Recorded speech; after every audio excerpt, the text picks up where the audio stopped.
Shalom jemaat yang dikasihi Tuhan. Bersyukur kalau pada pagi hari ini kita boleh kembali bertemu dan beribadah kepada Tuhan. Saya undang kita semua boleh bangkit berdiri. Kita akan memulai ibadah ini di dalam nama Tuhan. Ibadah pada pagi hari ini didasarkan dan dilandaskan kepada Allah yang menciptakan langit dan bumi. Turunlah atas kita sekalian kasih dari Allah Bapa, Allah Putra, dan Allah Roh Kudus. Mari bersama kita berdoa. Bapa kami yang bertahta di dalam kerajaan surga, yang kami sembah dan kami puja. Pada pagi hari ini kami akan memulai ibadah kami. Tolong ya Tuhan, siapkan hati kami, supaya setiap kali kami beribadah, itu bukan hanya sekedar hal yang berlalu begitu saja, bukan hanya puji-pujian yang sia-sia di udara, tetapi sungguh-sungguh menjadi ibadah yang merupakan tempat perjumpaan kami bersama-sama dengan Engkau. Berkati segala sesuatunya, sertai penata layan, sertai segalanya. Biarlah ibadah ini dapat berjalan dari awal hingga akhir. Dan yang lebih terpenting lagi adalah kami memuliakan nama Tuhan dimanapun kami berada. Di dalam nama Tuhan Yesus Kristus kami berdoa. Amin. Selamat pagi semuanya. Sungguh senang rasanya bisa berkumpul bersama. Kita beribadah di pagi hari ini. Bersama-sama kita mau melawat Tuhan. Tuhan datang ke kita dan kita mau saksikan Tuhan bertahta di dalam ibadah kita. Mari sama-sama kita mau pujikan dengan penuh semangat. Datanglah dan bertahta. Pelukis cakrawala, pelukis cakrawala, merangkai jagat raya, pencipta alam semesta, pemilik kehidupan yang sanggup menyelamatkan, jalan-jalan kebenaran. Kami rindukan kuasa lawatanmu, kebangkitan pasti terjadi. Datanglah dan bertahta, kuat dan berkuasa, saat hati bersatu, menaikkan pujian, belenggu dipatahkan, mujizat dinyatakan. Great is our God.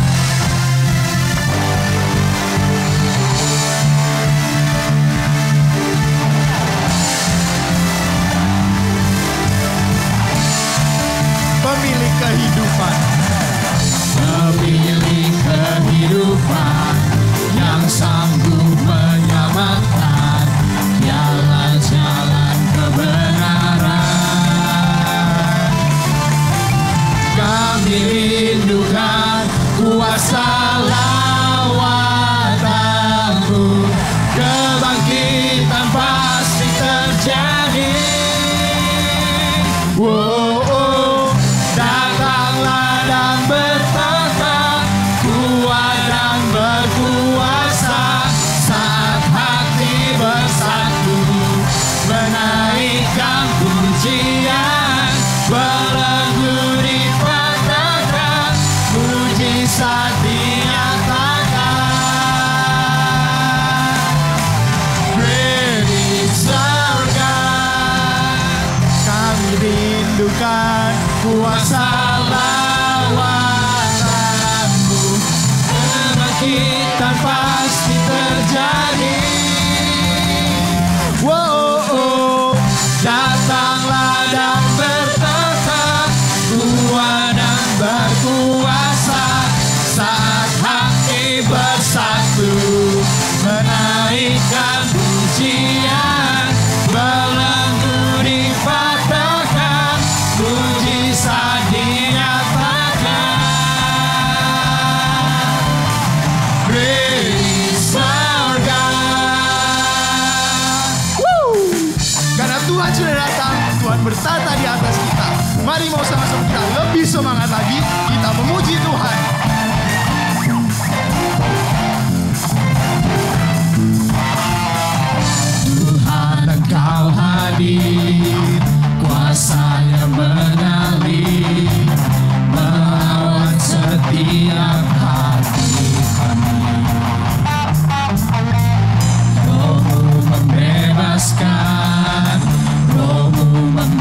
membangkitkan, kebesaran-Mu dinyatakan.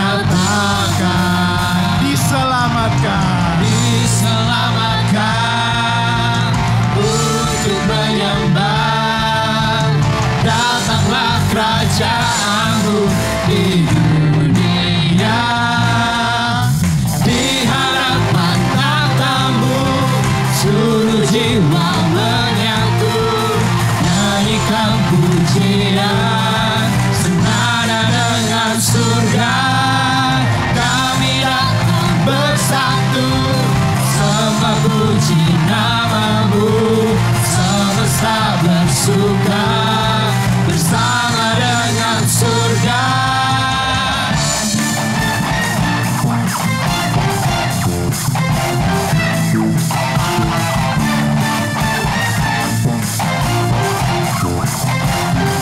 Tuhan, Engkau hadir. Tuhan, Engkau hadir, kuasa-Nya mengalir, melawat setiap hati kami. Roh-Mu membebaskan, Roh-Mu membangkitkan, kebesaran-Mu dinyatakan. Diselamatkan untuk menyembah.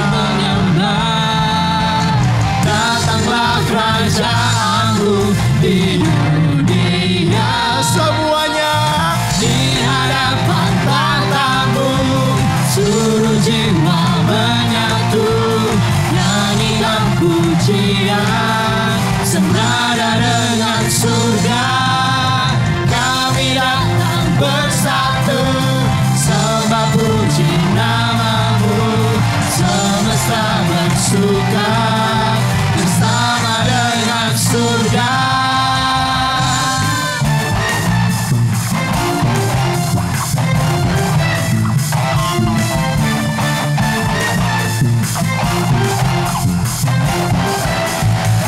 karena hanya Tuhan yang layak dipuji dan layak ditinggikan.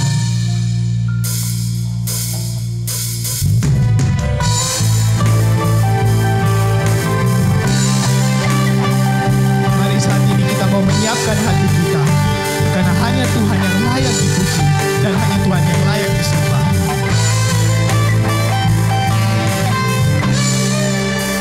Alam semesta, Alam semesta melukiskan kebesaran Tuhan. Bumi dan surga menyanyikan kemuliaan nama-Mu. Hosana, Hosana, layak dipuji disembah. Kaulah yang berkata dulu, sekarang dan selamanya. Raja atas segala raja, nama-Mu besar dan mulia.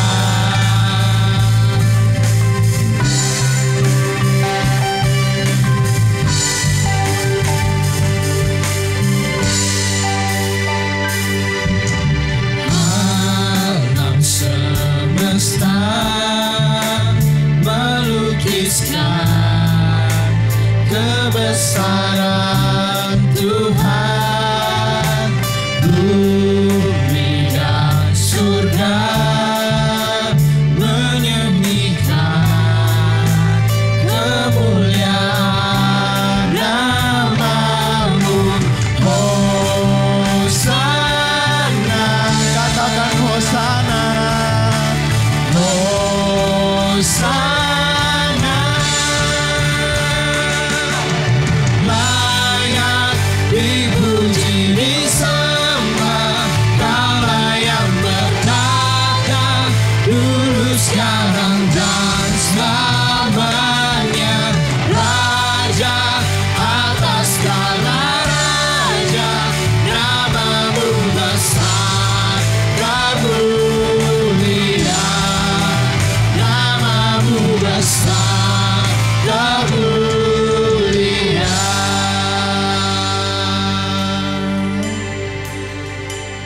Mari saat ini kita bersama-sama, kita mau masuk ke dalam doa syafaat. Mari kita mempersiapkan hati kita, teman-teman. Ya Tuhan, pada saat ini kami berkumpul bersama ya Tuhan. Kami ingin mendoakan untuk pasien corona yang ada di Indonesia ya Tuhan. Engkau tahu ya Tuhan, di negara kami ini tingkat kasusnya makin naik terus ya Tuhan. Tuhan, jujur kami takut ya Tuhan. Kami tidak tahu masa depan seperti apa ya Tuhan. Tidak ada yang bisa kami sandarkan, karena hanya Engkau yang bisa kami sandarkan ya Tuhan. Kiranya kami juga bisa diberikan hati yang sejuk berada di dalam nama-Mu ya Tuhan. Kami juga ingin berdoa untuk kondisi ekonomi di negara kami ya Tuhan. Yang saat ini banyak isu-isu negatif yang sedang terjadi dan yang akan terjadi ya Tuhan. Tapi kami tahu Tuhan, semua itu tidak mungkin terjadi kalau bukan dari kuasa dalam nama-Mu ya Tuhan. Kami juga berdoa untuk setiap kami ya Tuhan, yang mungkin saat ini masih beraktivitas di luar ya Tuhan. Tuhan tolong berikan kami kesehatan senantiasa ya Tuhan. Tuhan yang menguatkan kami, Tuhan yang melawat kami, Tuhan yang melindungi kami dari segala mara bahaya ya Tuhan. Hanya dalam nama-Mu saja ya Tuhan, kami merasa tenang ya Tuhan. Tuhan yang tolong berkati ya Tuhan. Semoga apa yang kami telah doakan ini ya Tuhan, boleh Engkau dengar ya Tuhan. Dan kiranya semuanya boleh berjalan menurut waktu dan rencana-Mu ya Tuhan. Terima kasih ya Tuhan. Hanya di dalam nama-Mu kami telah berdoa. Amin.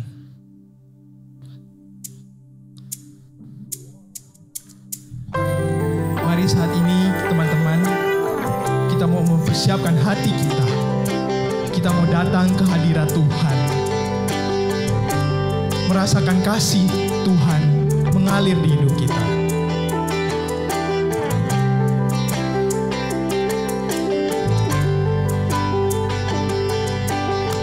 All my life I'm seeking your embrace.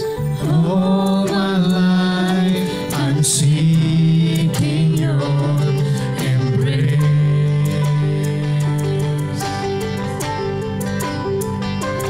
Holy Spirit, come, I need your touch and grace.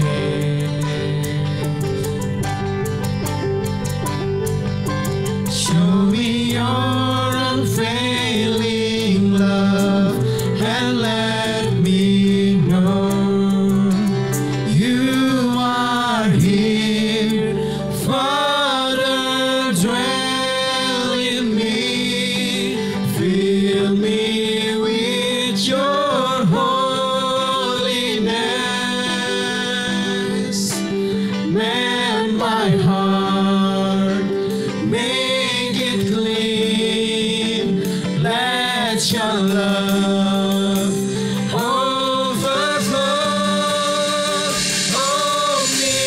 Omnipresent God, lay me in your mighty hand. There I'll stay, worship you evermore.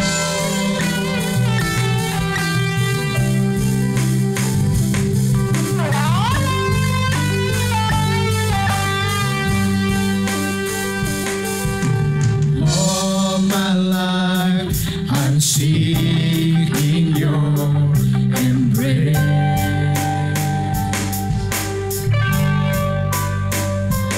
Holy Spirit, come, I need your touch and grace.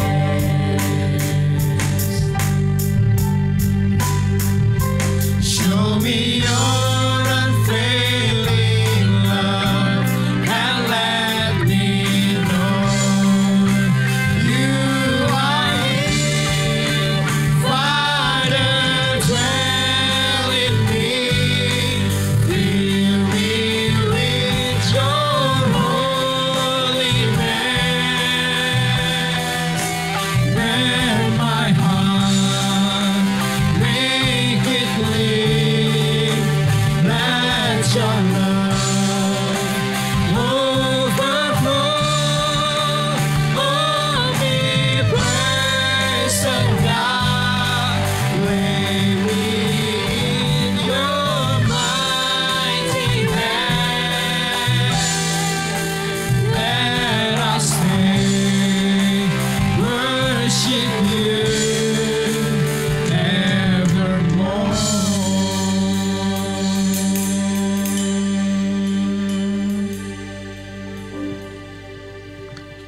Terima kasih untuk pujian, terima kasih untuk doa yang sudah boleh kami naikkan.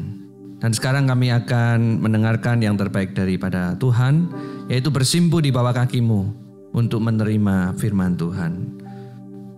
Ubahkan hati kami ya Tuhan, biarlah kami boleh siap untuk mendengar, boleh siap untuk melakukan firman Tuhan. Urapi hamba-Mu yang akan menyampaikannya dan urapi kami semua yang akan mendengarnya. Di dalam nama Tuhan Yesus Kristus kami berdoa. Amin. Shalom jemaat yang dikasihi Tuhan. Sungguh bersyukur kalau pada pagi hari ini saya boleh diberikan kesempatan sekali lagi untuk menyampaikan firman Tuhan di tempat ini. Pada pagi hari ini firman Tuhan diambil dari kitab Wahyu. Pasal yang keempat, ayat yang pertama hingga ayat yang ke-11. Dan diberikan judul Dicipta untuk Memuji. Dicipta untuk Memuji, Wahyu pasal yang keempat, ayat yang pertama hingga ayat yang ke-11. Demikianlah firman Tuhan. Ke-24 tua-tua dan keempat binatang. Kemudian daripada itu aku melihat, sesungguhnya sebuah pintu terbuka di sorga dan suara yang dahulu telah kudengar berkata kepadaku seperti bunyi sangkakala, katanya, naiklah kemari dan aku akan menunjukkan kepadamu apa yang harus terjadi sesudah ini. Segera aku dikuasai oleh Roh dan lihatlah, sebuah tahta terdiri di sorga dan di tahta itu duduk seorang. Dan dia yang duduk di tahta itu nampaknya bagaikan permata yaspis dan permata sardis. Dan suatu pelangi melingkungi tahta itu gilang gemilang bagaikan zamrud rupanya. Dan sekeliling tahta itu ada 24 tahta. Dan di tahta-tahta itu duduk 24 tua-tua yang memakai pakaian putih dan mahkota emas di kepala mereka. Dan dari tahta itu keluar kilat dan bunyi guru yang menderu. Dan 7 obor menyala-nyala di hadapan tahta itu. Itulah ketujuh roh Allah. Dan di hadapan tahta itu ada lautan kaca bagaikan kristal. Ada di tengah-tengah tahta itu dan di sekelilingnya ada 4 makhluk penuh dengan mata. Di sebelah muka dan di sebelah belakang. Adapun makhluk yang pertama sama seperti singa, dan makhluk yang kedua sama seperti anak lembu, dan makhluk yang ketiga mempunyai muka seperti muka manusia, dan makhluk yang keempat sama seperti burung nasar yang sedang terbang. Dan keempat makhluk itu masing-masing bersayap 6, sekelilingnya dan di sebelah dalamnya penuh dengan mata, dan dengan tidak berhenti-hentinya mereka berseru siang dan malam, Kudus, kuduslah Tuhan Allah, yang maha kuasa, yang sudah ada dan yang akan datang. Dan setiap kali makhluk-makhluk itu mempersembahkan puji-pujian dan hormat dan ucapan syukur kepada Dia yang duduk di atas tahta itu dan yang hidup sampai selama-lamanya. Maka tersungkurlah ke-24 tua-tua itu di hadapan Dia yang duduk di atas tahta itu. Dan mereka menyembah Dia yang hidup sampai selama-lamanya.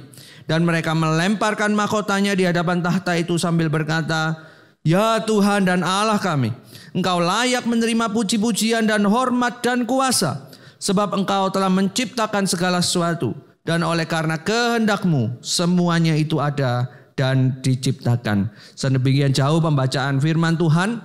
Berbahagialah bagi kita yang suka, yang senang mendengarkan firman Tuhan dan yang melakukannya di dalam kehidupan kita sehari-hari. Saudara-saudara, kalau 2 minggu lalu kita telah membahas Wahyu pasal yang ke-22 dan dimulai dengan kematian, maka Wahyu pasal yang keempat ini saya juga akan memulainya dengan kematian. Saudara-saudara, berbicara tentang kematian, setiap kita pasti akan mengalami kematian. Dan saya yakin sebagai orang-orang percaya, kita adalah anak-anak Tuhan atau umat Tuhan yang telah diselamatkan. Alkitab dengan jelas mengatakan bagi orang-orang yang tidak percaya, mereka akan mendapatkan siksaan yang kekal, yang isinya adalah ratap dan kertak gigi. Matius pasal 25 ayat yang ke-30 dan yang ayat ke-46. Nah, tapi saudara, sehubungan dengan kita sebagai anak-anak percaya yang sudah menerima keselamatan kekal itu dan telah mendapatkan jaminan surga itu, pernahkah kita berpikir sesuatu yang agak nakal? Kalau saya boleh cerita ya, waktu saya remaja saya pernah berpikir, kalau kemudian saya dipanggil oleh Tuhan dan kemudian masuk ke surga, kira-kira yang saya lakukan di surga itu apa sih? Apakah kemudian surga itu tempat yang dikatakan kebalikan dari neraka, yaitu ada kebahagiaan yang kekal dan kesenangan yang kekal, itu berarti kita melakukan segala kesenangan yang kita suka? Saya membayangkan mungkin ada yang dari kita merasa bebas daripada segala permasalahan dan membayangkan ketika nanti kita di surga, hidup kita duduk-duduk, nonton film, nonton YouTube, Netflix, main game tanpa batas, makan yang enak, ngafe, ngobrol, dan sebagainya. Apakah seperti demikian? Barangkali Anda pernah memikirkannya sama seperti saya memikirkannya. Tapi saya percaya surga jauh lebih baik daripada itu. Mengapa demikian? Karena jelas hal-hal yang tadi saya sebutkan merupakan kesenangan duniawi. Tidak ada satupun kesenangan duniawi yang dapat memuaskan hasrat hati kita. Maka saya percaya kalau kemudian kita adalah orang-orang percaya yang telah ditebus oleh Kristus dan diizinkan untuk masuk ke surga, saya rasa kehidupan kita di surga lebih daripada itu. Lebih daripada sekedar main game, lebih dari sekedar nonton film, lebih dari sekedar bersenang-senang dengan kawan-kawan. Karena kesenangan kita adalah kesenangan rohani. Lalu apa itu kesenangan rohani? Wahyu pasal 4 ayat yang ke-11 dengan jelas berkata bahwa ketika seseorang berada di dalam kekekalan yang mereka lakukan untuk mendapatkan kepenuhan rohani adalah memuji dan memuliakan Allah. Apakah yang dimaksud memuji dan memuliakan Allah itu kerjaan kita hanya menyanyi terus begitu seperti yang baru saja kita lakukan? Tentu tidak. Yang dimaksud dengan memuji dan memuliakan Allah adalah setiap hidup, setiap tindak tanduk kehidupan adalah memuliakan Allah. Saya percaya di dalam surga terdapat kebahagiaan yang kekal. Di situ kita memuji dan memuliakan Allah. Tapi pertanyaannya yang perlu kita jawab hari ini adalah begini, saudara-saudara. Itu nanti di surga. Hari ini kita belum berada di surga, bukan? Hari ini kita ada di dunia. Di dalam rangka pengetahuan kita akan ada di dalam rangka pengetahuan akan kekekalan kita yang ada di surga. Lalu ketika kita di bumi, apa yang harus kita lakukan? Seorang pastor yang bernama Rick Warren berkata demikian. God gives us our time on earth to build and strengthen our character for heaven. Tuhan memberikan kita waktu di bumi untuk membangun dan menguatkan karakter kita untuk surga. Dengan kata lain, kalau ada pertanyaan, saya tahu nanti di kekekalan surga saya akan memuji dan memuliakan Allah. Lalu sekarang di bumi apa? Saya sependapat dengan apa yang dikatakan Rick Warren kalau boleh saya simpulkan. Kehidupan di bumi ini adalah persiapan menuju kehidupan di surga yang kekal. Hal inilah yang kemudian disampaikan oleh Rasul Yohanes kepada jemaatnya ketika menuliskan surat ini. Kita telah belajar bersama bahwa kitab Wahyu di dalam Wahyu pasal yang pertama, kedua, tujuan daripada Yohanes menuliskan kitab Wahyu ini adalah untuk menghibur mereka, untuk menegur jemaat-jemaat, sekaligus menguatkan mereka. Saudara, ketika saya remaja, salah satu kitab yang sering saya baca di dalam Alkitab adalah kitab Wahyu. Kenapa kok saya senang baca Wahyu? Karena ketika membaca Wahyu saya membayangkan sedang menonton film.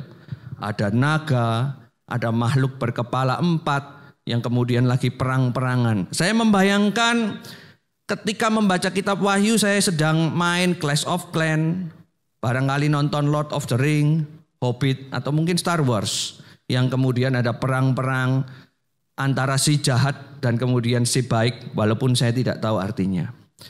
Tapi kita tahu bersama bahwa di zaman jemaat membaca belum ada film itu, belum ada game. Maka apa yang kita baca tentu dikenal oleh mereka. Dan kita harus belajar sedikit untuk mengerti apa yang dimaksudkan oleh Yohanes. Ketika para jemaat membaca surat ini, surat penglihatan Yohanes, mereka dengan jelas mengerti apa yang dimaksudkannya. Gambaran-gambaran yang dituliskan di dalam kitab Wahyu pasal 4 ayat 1-11 bukanlah sekedar penglihatan-penglihatan yang acak. Bukanlah sekedar gambaran-gambaran yang tidak dimengerti oleh jemaat. Tidak. Tetapi gambaran-gambaran itu adalah makna-makna atau simbol-simbol yang dimengerti oleh jemaat. Misalnya gambaran tahta, gambaran seorang yang tadi kita baca. Mereka tahu bahwa itu adalah Kristus. Mereka tahu bahwa Kristus pada akhirnya akan memerintah. Dan kemudian ada dikatakan 24 tahta dan tua-tua. Itu sebetulnya menggambarkan 12 suku dan 12 rasul. Artinya Yesus Kristus disembah oleh seluruh bangsa yang direpresentasikan atau diwakilkan dalam perjanjian lama dan perjanjian baru. Sementara angka 7 menunjukkan kesempurnaan dan fenomena alam sebagai kedatangan Tuhan. Dan makhluk yang kita baca tadi di ayat yang keempat, ayat yang kedua, itu sama dengan apa yang digambarkan di dalam Yesaya 6 ayat yang kedua dan yang ketiga, yang berbunyi demikian. Para serafim berdiri di sebelah atasnya, masing-masing mempunyai 6 sayap. 2 sayap dipakai untuk menutupi muka mereka, 2 sayap dipakai untuk menutupi kaki mereka, dan 2 sayap dipakai untuk melayang-layang. Dan mereka berseru seorang kepada seorang, katanya, Kudus, kudus, kuduslah Tuhan semesta alam, seluruh bumi penuh kemuliaannya. Kemudian juga digambarkan di dalam Yeskiel pasal yang pertama, ayat yang ke-10 dan 18. Ketika jemaat membaca surat Wahyu, gambaran daripada Yohanes ini, mereka mengerti bahwa simbol-simbol itu menggambarkan Allah yang agung yang akan datang untuk kedua kalinya dan bertahta di muka bumi. Ini menjadi penghiburan bagi mereka sekaligus teguran bagi mereka. Tapi menariknya, khusus pasal 4 ayat yang pertama sampai yang ke-11 bukan hanya berbicara mengenai Allah yang datang kedua kalinya, tetapi berbicara juga mengenai bagaimana panggilan Tuhan. Kalau kemudian kita memperhatikan bahwa makhluk yang digambarkan itu sama dengan Yesaya pasal yang ke-6, Yesaya pasal yang ke-6 ayat yang kedua hingga ayat yang ketiga, dan Yeskiel 1, 10 dan 18, maka kita perlu memperhatikan konteks daripada Yesaya dan Yeskiel. Digambarkan setiap kali makhluk ini muncul di dalam Alkitab, di dalam kitab Yesaya, itu kemudian diikuti dengan ayat selanjutnya yang berbicara demikian. Lalu aku mendengar suara Tuhan berkata, siapakah yang akan kuutus dan siapakah yang mau pergi untuk aku? Maka sahutku, ini aku, utuslah aku. Kemudian firman-Nya, pergilah dan katakanlah kepada bangsa ini, dengarlah sungguh-sungguh tetapi mengerti jangan. Lihatlah sungguh-sungguh tetapi menanggap jangan. Buatlah hati bangsa ini keras dan buatlah telinganya berat mendengar dan buatlah matanya melekat tertutup. Supaya jangan mereka melihat dengan matanya dan mendengar dengan telinganya dan mengerti dengan hatinya lalu berbalik dan menjadi sembuh. Kalau kita kemudian membandingkan dengan Yeskiel ayat yang pertama 10 dan 18, itu diikuti dengan Yeskiel pasal yang kedua ayat yang ketiga yang juga berkata demikian. Firman-Nya kepadaku, hai anak manusia, aku mengutus engkau kepada orang Israel, kepada bangsa pemberontak yang telah memberontak melawan aku. Mereka dan nenek moyang mereka telah mendurhaka terhadap aku sampai hari ini juga. Kepada keturunan inilah yang keras kepala dan tegar hati, aku mengutus engkau dan haruslah kau katakan kepada mereka, beginilah firman Tuhan Allah. Saudara, ketika saya memperhatikan konteks daripada perjanjian lama kemunculan makhluk ini, saya kaget, saudara. Kitab Wahyu ini selain tadi saya bilang dimengerti oleh jemaat, dan jemaat mengerti dengan sangat Allah akan datang kedua kalinya memberikan penghiburan, bertahta atas segala sesuatu. Ini juga merupakan sebuah panggilan bagi gereja yang dilayani oleh Yohanes. So kalau kita membandingkan dengan Yesaya dan Yeskiel ketika muncul makhluk ini, itu diikuti dengan panggilan yang kalau saya gambarkan ini bukan panggilan yang biasa. Ini panggilan yang sulit. Kenapa sulit? Soalnya di ayat yang tadi kita baca dikatakan Yesaya itu dipanggil untuk melayani bangsa Israel, tetapi ketika mereka melayani bangsa Israel dikatakan kamu akan melayani bangsa yang tegar tengkuk. Yeskiel juga sama. Kamu akan melayani bangsa yang telinganya menebal.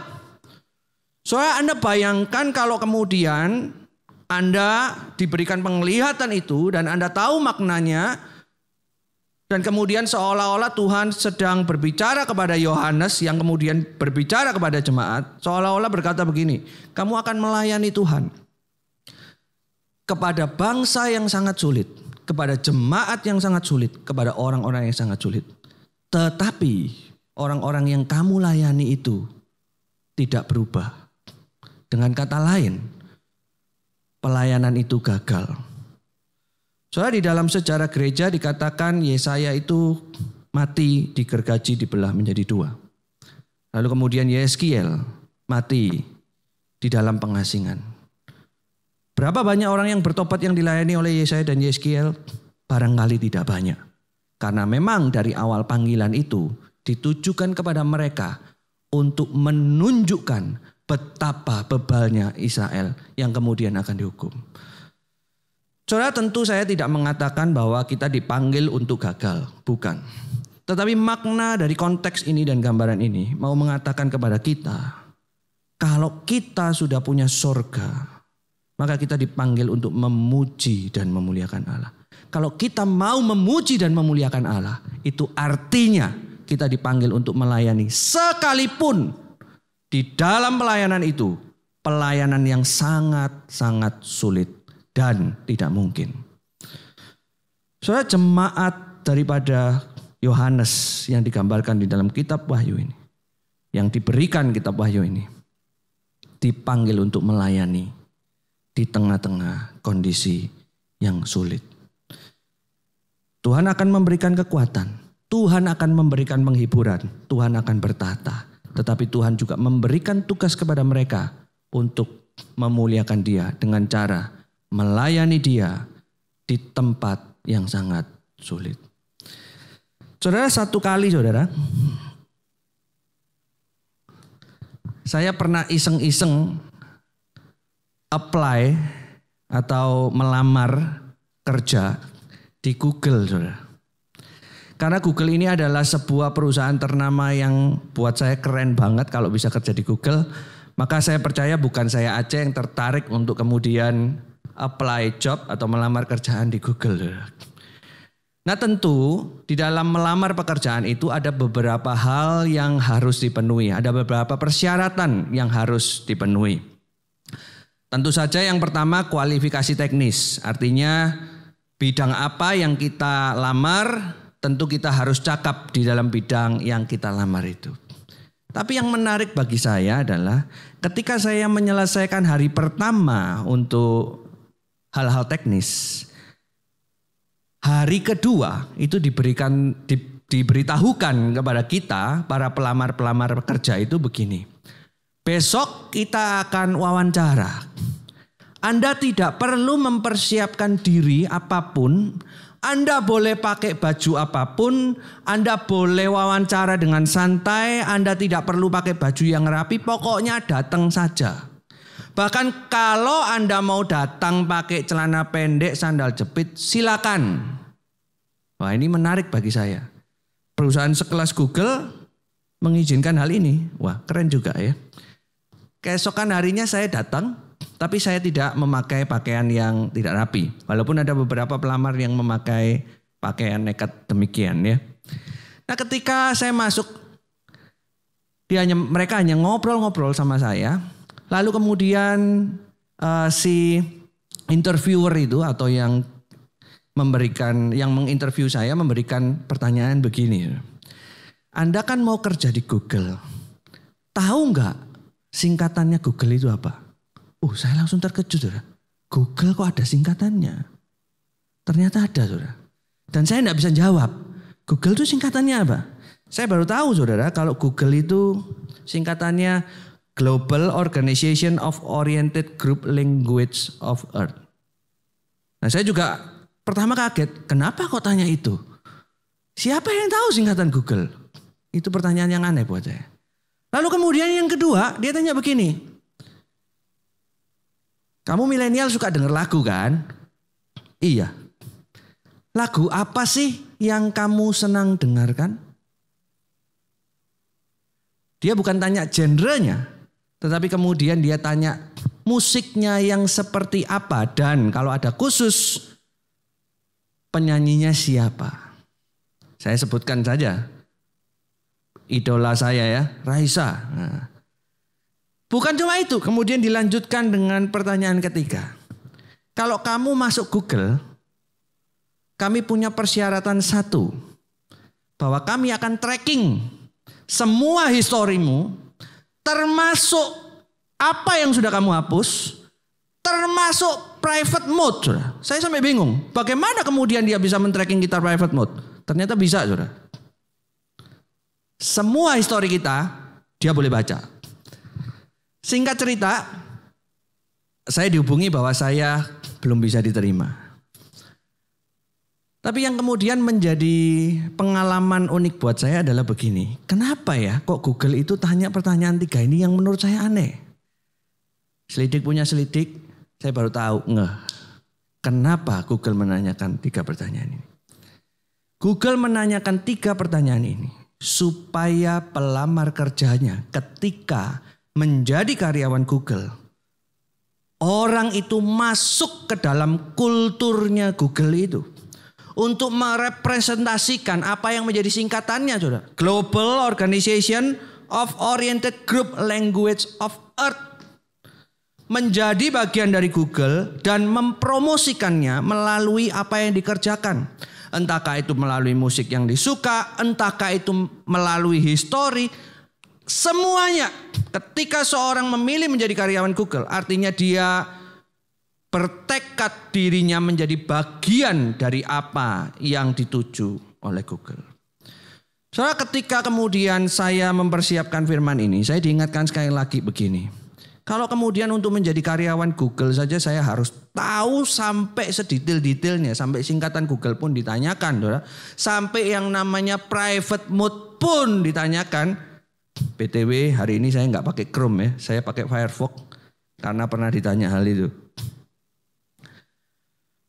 Kalau kemudian Google saja bisa begitu, kalau kita mengaku sebagai anak-anak Tuhan yang merepresentasikan Allah, yang memuji memuliakan Allah, bukankah kita juga harus sama seperti demikian? Melalui firman yang kita baca pada hari ini, Tuhan mengajak kita untuk memuji dan memuliakan Tuhan. Melalui apa? Melalui pelayanan yang dikerjakan dan hidup kita sepenuhnya. Yang menjadi refleksi bagi kita. Pujian yang bagaimanakah diri kita pada hari ini? Apakah kita menjadi pujian yang sumbang, yang false, atau yang enak didengar tanpa makna, atau yang separuh jalan, atau yang biasa, atau pujian yang grande, sehingga orang memberikan standing ovation karena menikmati pujian itu dan bermakna. Saya percaya kita dipanggil untuk menjadi pujian yang bisa dinikmati orang yang bermakna.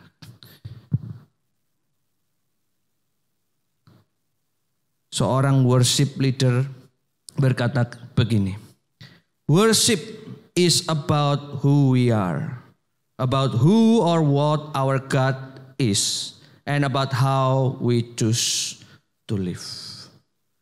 Harold Bass, pemimpin pujian sekaligus teolog ibadah, merumuskan dengan kata-kata yang sangat indah bahwa pujian adalah tentang siapa kita, tentang siapa atau apa Tuhan kita, dan bagaimana kita memilih untuk hidup. Soalnya kalau kita menjadi anak-anak Allah, tentu kita harus memuji dan memuliakan Allah. Itu artinya kita dipanggil melayani sama seperti jemaat. Melayani di tempat yang sulit, melayani apapun juga. Kalau kita benar-benar memuji Allah, kita tahu siapa diri kita tahu siapa Tuhan, dan kita tahu bagaimana memilih hidup sebagai anak-anak Tuhan. Maka take home message pada pagi hari ini, dicipta untuk memuji. Artinya setiap kita dipanggil untuk melayani Allah. Karena kesadaran kita akan siapa diri kita dan siapa dia. Yesus Tuhan dan Allah kami, Engkau layak menerima pujian, hormat dan kuasa telah Kau ciptakan segalanya. Oleh karena kehendak-Mu, semuanya itu telah ada dan diciptakan untuk kemuliaan-Mu. Terpujilah Tuhan. Saudara, ayat yang ke-11 dituliskan dengan kata aksios, dimulai dengan huruf alfa atau A. Dan kemudian diakhiri dengan kata krito, diakhiri dengan huruf O atau omega. Jadi Yohanes menuliskan ayat yang ke-11 ini. Dimulai huruf alfa, diakhiri dengan omega. Untuk menunjukkan, untuk menyadarkan jemaat yang membacanya. Dialah Allah atas segala sesuatu, yang berkuasa atas semesta. Dia hadir untukmu. Dia akan datang kedua kali. Dan engkau sebagai anak-anaknya, mari puji dan muliakan Dia dengan melayani Allah dengan sungguh, dengan semangat pada kondisi apapun juga. Bagaimana cara melayani Tuhan? Sederhana, saudara. Melayanilah Tuhan dengan hidupmu. Segala sesuatu lakukanlah untuk Tuhan. Lakukanlah segala sesuatu untuk Tuhan, supaya orang boleh melihat pujian yang memuliakan Allah. Mari bersama kita berdoa.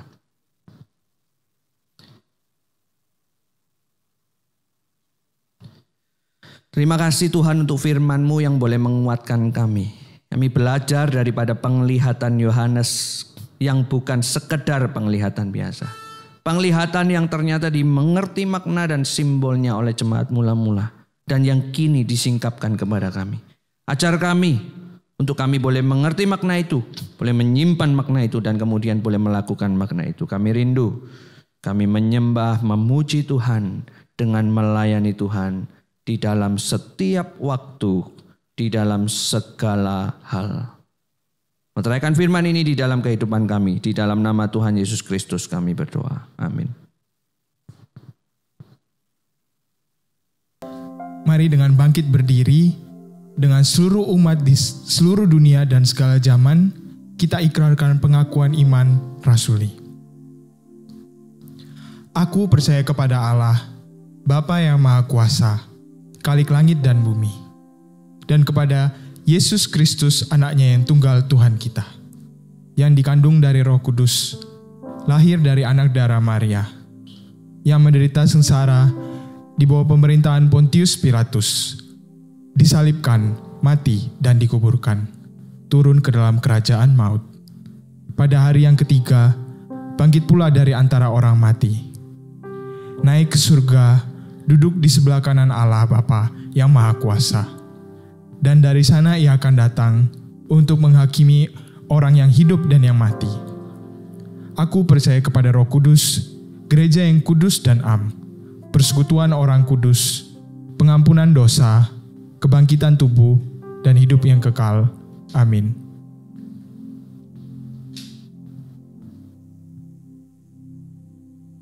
Saya undang kita semua bangkit berdiri. Kita akan mengakhiri ibadah kita dan menerima berkat yang daripada Tuhan. Mari Mari kita juga memejamkan mata kita, menundukkan kepala kita, dan menerima berkat yang daripada Tuhan. Kasih karunia Allah yang berlimpah-limpah, penebusan daripada Tuhan kita Yesus Kristus, kekuatan penghiburan, semangat untuk melayani yang daripada Allah Roh Kudus menyertai kita dari sekarang sampai selama-lamanya. Amin. Jemaat dipersilakan duduk, silakan mengambil saat teduh. Ibadah kita selesai, sampai jumpa di minggu depan. Tuhan Yesus memberkati.